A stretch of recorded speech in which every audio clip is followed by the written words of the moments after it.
नमस्कार, जय हिंद। कैसे हो दोस्तों? उम्मीद है सब लोग अच्छे होंगे। दोस्तों आज का वीडियो इस पर है कि जीडीएस में एमटीएस और स्टेनोग्राफर की पोस्ट पर कैसे जाते हैं।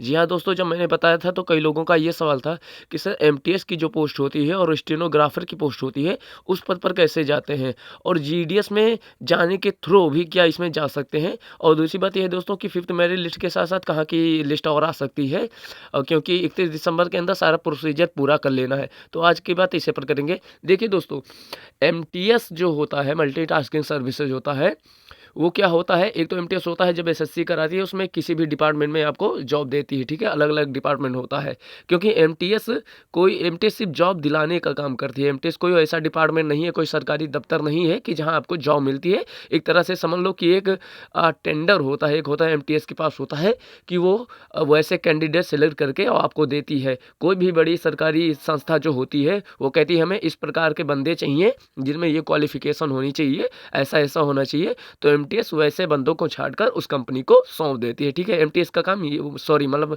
एसएससी का काम ये होता है। तो अब इसमें एमटीएस के पोस्ट पर कैसे जाएं और स्टेनोग्राफर की पोस्ट पे कैसे जाएं।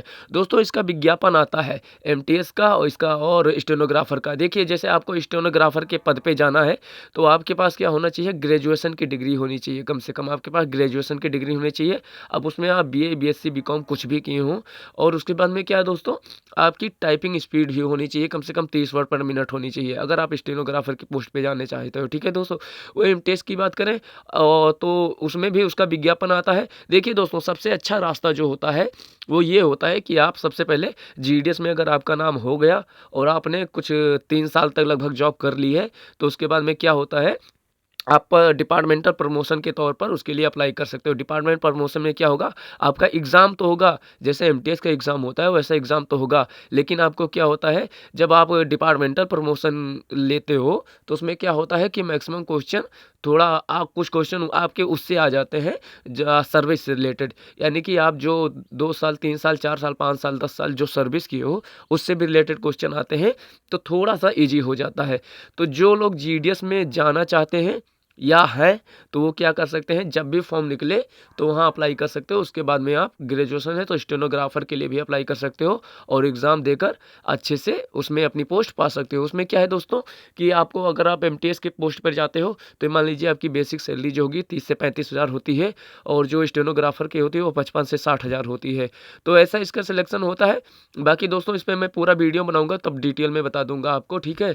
और एक चीज़ है दोस्तों, जो 5वीं मेरिट लिस्ट आनी है, 5वीं मेरिट लिस्ट के साथ साथ जो रुकी हुई भी लिस्टें हैं, जैसे कहीं की थर्ड लिस्ट नहीं आई है, ठीक है, तो उनकी क्या होगी, जिनकी लिस्ट रुकी है ऐसा बताया गया है कि उनकी लिस्ट भी साथ साथ 5वीं मेरिट लिस्ट के साथ जारी कर दी जाएगी। क्योंकि दोस्तों अब ज़्यादा समय बचा है नहीं, क्योंकि 31 दिसंबर के पहले पहले सारा सिलेक्शन प्रोसीजर पूरा कर लेना है। तो इसलिए अब जो लिस्टें आएंगी एक साथ आ सकती हैं और उसमें फिर जिनका सिलेक्शन होगा हो जाएगा। और उसके बाद में दोस्तों टाइम बहुत कम बच रहा है, तो अगर अगली लिस्ट नहीं आती है तो जो वैकेंसीज की बच जाएगी वो जो तो नई वैकेंसी आ रही है जनवरी लास्ट में या फरवरी स्टार्टिंग में 2025 की, उसमें ऐड कर दिया जाएगा, उसमें ऐड कर दिया जाएगा। जी हाँ दोस्तों, जिनका ये सवाल था कि सर कोई कहता है जनवरी में वैकेंसी आएगी, कोई कहता है फरवरी में आएगी, दोस्तों डेट क्लियर नहीं हुई है।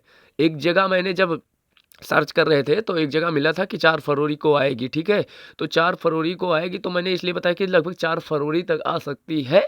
तो वही या तो जनवरी लास्ट मान लो या तो फरवरी का फर्स्ट वीक मान लो, उसके आसपास लिस्ट आ जाएगी जो नई वैकेंसी है। 32,000 प्लस पोस्ट आ रही है, इसमें एमटीएस स्टेनोग्राफर की पोस्ट भी ऐड की जाएगी। और जो पोस्टें इधर बाकी रह गई हैं, मतलब कुछ बच्चे अगर बच जाते हैं 2024 वाले के, तो इनको भी ऐड कर दिया जाएगा। तो इसीलिए अभी क्लियर डिक्लेयर नहीं किया गया किस डेट को आएगी, क्योंकि पोस्ट के बारे में भी अनाउंसमेंट करना है कि कितनी पोस्ट आएगी, क्योंकि अभी बहुत सारे बच्चे बच जाएंगे, मतलब 1000-2000 बच्चे तो बच ही जाएंगे 2024 वाले में।